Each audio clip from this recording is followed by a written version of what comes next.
Hello and welcome to the special report on ARCN Television Abuja. I am Hilda Homsen-Fuatuam. On today's episode, the Federal Colleges and Research Institutes Ibadan were visited by the Ministerial Committee to come up with a report on the implementation of the Amendment Act. Hence, the Ministerial Committee is to visit and get a comprehensive report which is needed to conclude the Amendment Act.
Ibadan, the capital city of Oyo State, has more of the agricultural research institutes and colleges.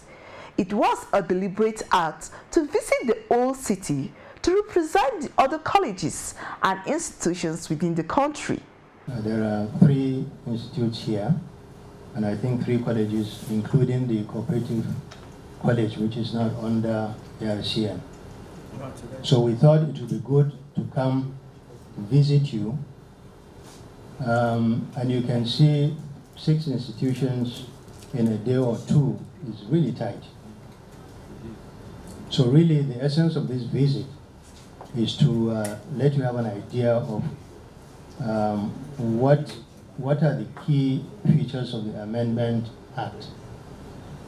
How does it relate to your institute as a university-based research institute? And then what are some of the ideas that we in the committee have discussed and we thought should be part of the implementation roadmap for the amendments?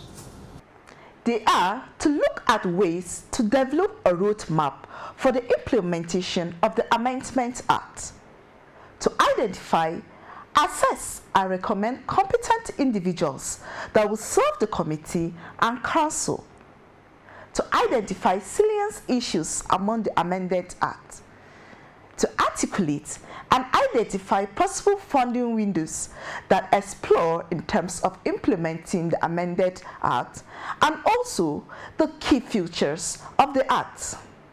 By the Amendment Act, they have been scrapped, except of course the university-based research institutes, because you have your statutes and you have your own governing boards chaired by the vice chancellors.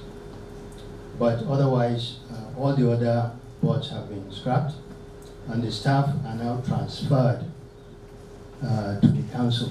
So the council now is one organization.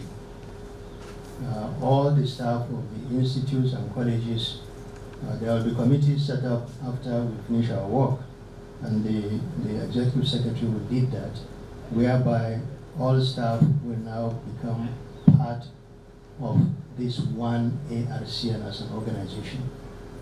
Those of you who are familiar with the Indian Council of Agricultural Research in India, that's similar. That's a similar setup to what you are putting together. The other part of the Amendment Act that actually concerns you is the appointment of the directors of university-based research institutes. We've had problems with this for quite some time. because you have a situation where the institutes are basically, in fact, completely under the Ministry of Agriculture in terms of funding. And then at the same time, you know, the ministry, or rather ARCN, usually has no input in terms of how these directors are appointed. And I think it's not fair to either ARCN or the ministry that they don't have at least an input. So under the functions now, I think there should be participation and consultation with ARCN for the appointment of university-based directors of research institutes, which I think is fair enough. Then there is now a TRIM central governing board. You know, we used to have governing boards of research institutes with many members, including politicians. But now we have a TRIM one with a chairman, and then the permanent secretary as a member, and then the VC of one of the universities of Agri on rotation basis, 2 years, as a member. And then we have the president of AFAN as a member, and then the chairman of the agribusiness group of MAN as a member. And then we have 3 technical experts in crops, livestock, and fisheries as members.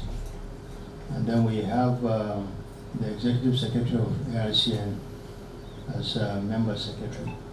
So it's a TRIM board, 9 members, and we feel that is more efficient because that will allow the institutes and the colleges to do a lot of work and then bring issues up to the central board.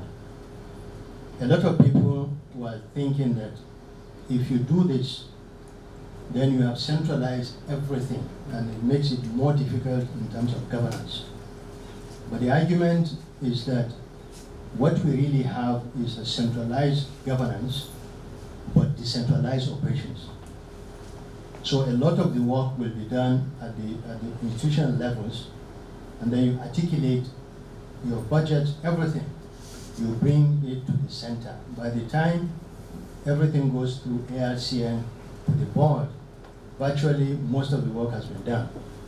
So really it's not that everything has been centralized and therefore, you know, it will affect efficiency and so on and so forth. If you are familiar with the CGIR, there is a reform going on in the CGIR, and all the centers are now coming under one umbrella of one CGIR. IITA, Africa Rice, all of them.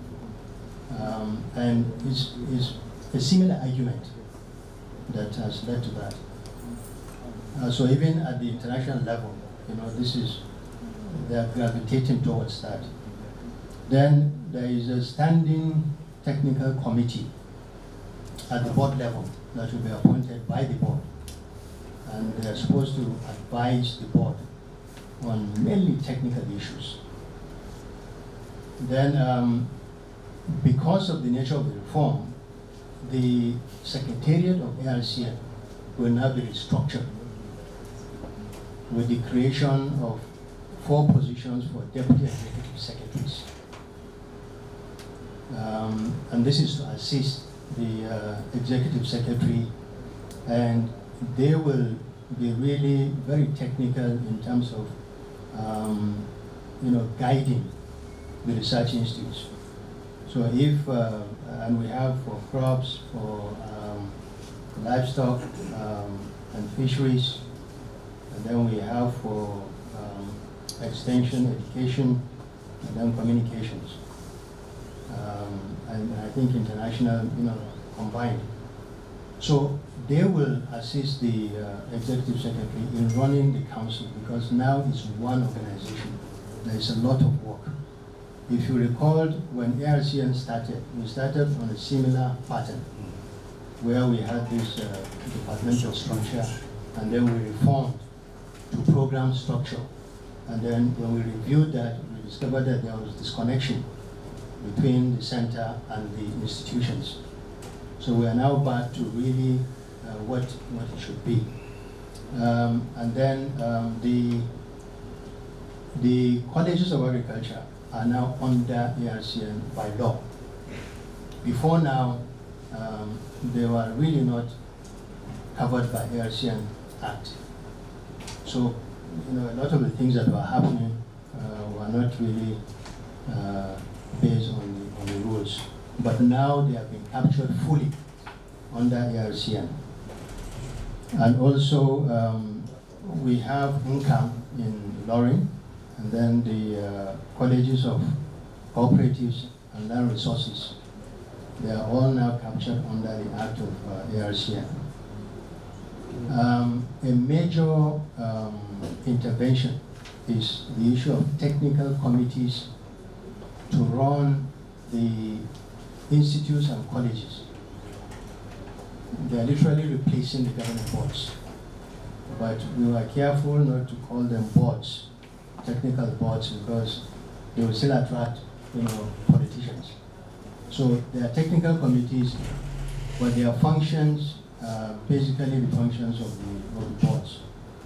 And there will be 3 members of the committee, with the executive directors as secretaries, or the provost as secretaries, and they will drive the operations. And these are supposed to be very technical people who will drive these organizations so that we have more efficiency within the system. And then lastly, excuse me, the institutes and colleges are now empowered to establish spin-off companies. Before now, there have been problems in terms of how do you generate revenue within the system, but now at least this is legally covered. So these are the key features of the Amendment Act. And what this committee has done is to take that act, look at these key areas, and then work within the terms of reference. And we have identified some activities and programs that we feel will help in terms of developing a roadmap for implementing the Amended Act. This is not exhaustive. We are a committee. We will write our report forward to the Honorable Minister with our recommendations. So it's left for the Minister to decide on the next steps. Now, these activities include, 1, the immediate implementation of the Act itself. And what we have looked at is restructuring of the ARCN Secretariat. We also attempted defining the functions of the technical committees and their roles and responsibilities. And also, a major work is the issue of criteria and implementation procedure for some key sections of the Amended Act. We literally dissected the Act and look at all the sections and look at how can they be implemented. And the ES and Professor Kimbir made a major input to that, which we have all articulated and will be part of our report. Then we've also looked at specific activities that will require funding as we move along, and then identified some sources of funding that we think can be explored. Now, there will be the issue of staff conditions of service, scheme of service. You are aware that the scheme of service we've been using is a general one that includes all institutes under science and tech, environment, and so on. Now, ARCN has put together condition of service specific to ARCN as an organization. And I think this is before the Office of Head of Service, and it's very, very, very comprehensive. So because appointments now will be centralized, and I hope you still bear in mind that that the university-based research institutes are peculiar because the staff are staff of the university. And so some of these issues will not really affect them. Then another one is constitution of visitation panels to the institutes and colleges. Because if you are implementing such a huge reform, we need to know, this has never happened in the research system. And we thought, just as is done in universities, we need that within the research system so that the technical committees that are coming in will start from a very strong base of knowing the institutions very well.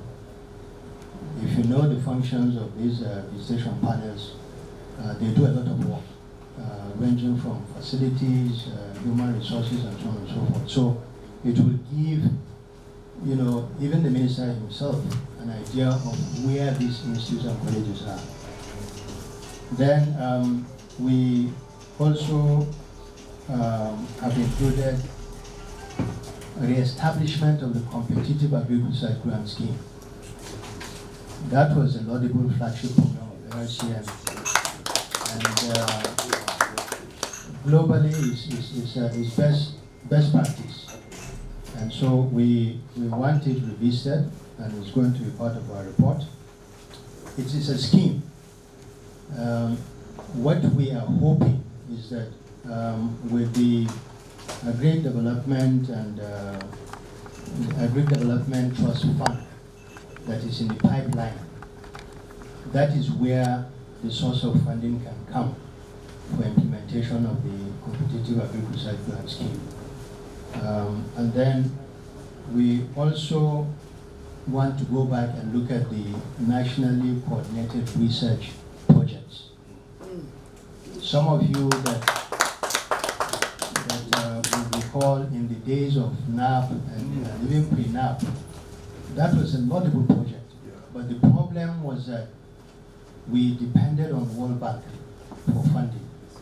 And the problem with World Bank funding is once these funds cease, then everything collapses. So we hope this will also come back. And then there's also the issue of resuscitation of the National Center for Crops and Animal Improvement. This is also a flagship program that started. I don't know if you're familiar with how it came up, but we engaged a team from Cornell University who came here. They had an international crop scientist who headed the team, and then an animal scientist, and I think 2 or 3 other professors. They came here. If you are familiar with the West African Center for Crop Improvement in Ghana, and also the African Center for Crop Improvement in South Africa, Cornell was instrumental to establishing them. That's why we linked up with them to come and see how we can have a similar center in Nigeria, but with the animal component. And they came. They went around all the key universities, ABU, UI, Obafemi Awolowo University, and Nsukka. And they wrote a comprehensive report and zeroed on ABU because of the peculiar nature of ABU, that it has IR, it has NAPRI, and it has NARLS. So they wrote a comprehensive report, and we started, but then along the line, it didn't continue, and we thought it should come back, and then by the time we write our report and we send it out, and then by the time you hold meetings, retreats, and so on, as I will mention later, I think these are issues that can come up and you can discuss as ARCN. Then there's the establishment of Agricultural Research Enterprise Entrepreneurship Development Program, and also Agri Entrepreneurial Centers for Colleges. This is a key program. that we think should be implemented. And this will utilize the concept of the adopted villages and secondary schools for the institutes. This is an initiative that was praised by World Bank, if you remember, during the days of WAP. So we think that this should be revisited, particularly the issue of Greek entrepreneurial centers. ARCN has a robust proposal that they have put together. Then lastly, we have engaged with the International Food Policy Research Institute in terms of developing a transition plan for the roadmap. If you recall, when ARCN started, IFPRI was part of whatever we did in terms of developing the strategic plan and operational plan of ARCN, and even this particular amended act, they played a major role. So we are continuing with that. We've had discussions with them, and ARCN and IFPRI will work together to come up with a robust, comprehensive plan. And I'm sure in doing that, they are going to engage all the institutes and colleges over a long period of time to see how they can do a number of things. But some of the issues that they will look at, which they provided us, and then we added some, is one, rapid desk review. That is something they're going to do at the beginning, and they'll work with ARCN to do that. Secondly, review and documentation of global lessons. And in doing this, they will look at what has happened in other countries in terms of these reforms and restructuring, including the lessons learned from the one CGIR reform. Thirdly, working tour. They will look at how they can organize working tours specifically, I think, to India, South Africa, but those can be discussed later with ARCN and they can decide on the locations. But the idea really is to take the management teams of these institutions and colleges to these places so that they can see how these things operate there. And I can tell you that what catalyzed the signing of this bill was a trip we took to India in 2016 with the Senate and House committees on agriculture. Senator Abla Adamu led the team. There were other senators, Senator Oji, I think Alero, and so on. And when we came back, and we visited ICA, when we came back, Senator Adamu Abla said, this reform has to happen because that is the only way that agriculture can move in Nigeria. When he saw that ICA, when you go to India, you hardly talk about the Ministry of Agriculture. People talk about ICA. And that is what should happen in Nigeria. People should be talking about ARCN. More of ARCN. The ministry is policy, implementation of policies. But in terms of implementing programs at the lower level, it is ARCN that should really lead that. What we require from the institute is perhaps to articulate the key challenges, categorized under the following: physical infrastructure and critical facilities, and then human resources, and funding and financial issues. If we can have a write-up on the challenges within these three areas, and if we can forward that to the ES, it will help us at least, let's talk a little bit about it in our report, so that it will justify why we were recommending some of the things we are recommending. The executive directors and provosts appreciated the committee and prayed for the continuous growth of the council to the institutions and colleges. Your presentation or your information, sir, is informative enough.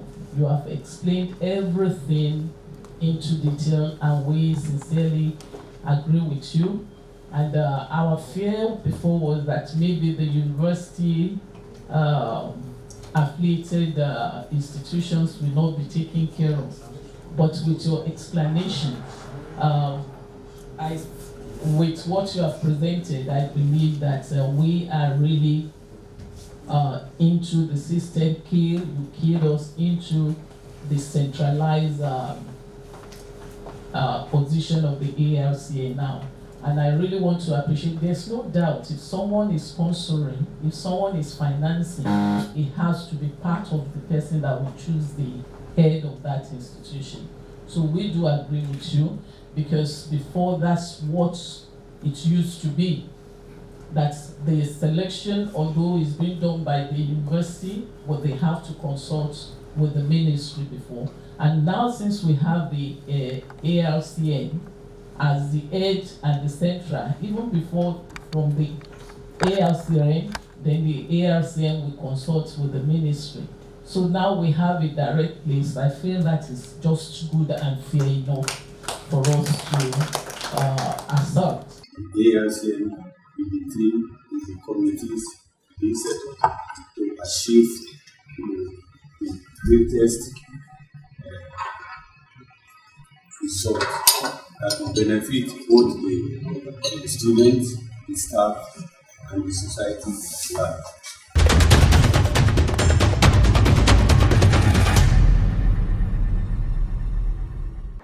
Has been our special report on the visit of the Ministerial Committee to some research colleges and institutions in Ibadan, the capital city of Oyo State. Thank you, and keep watching more of our programs. I am Hilda Homsen Phantom Singh. Take care.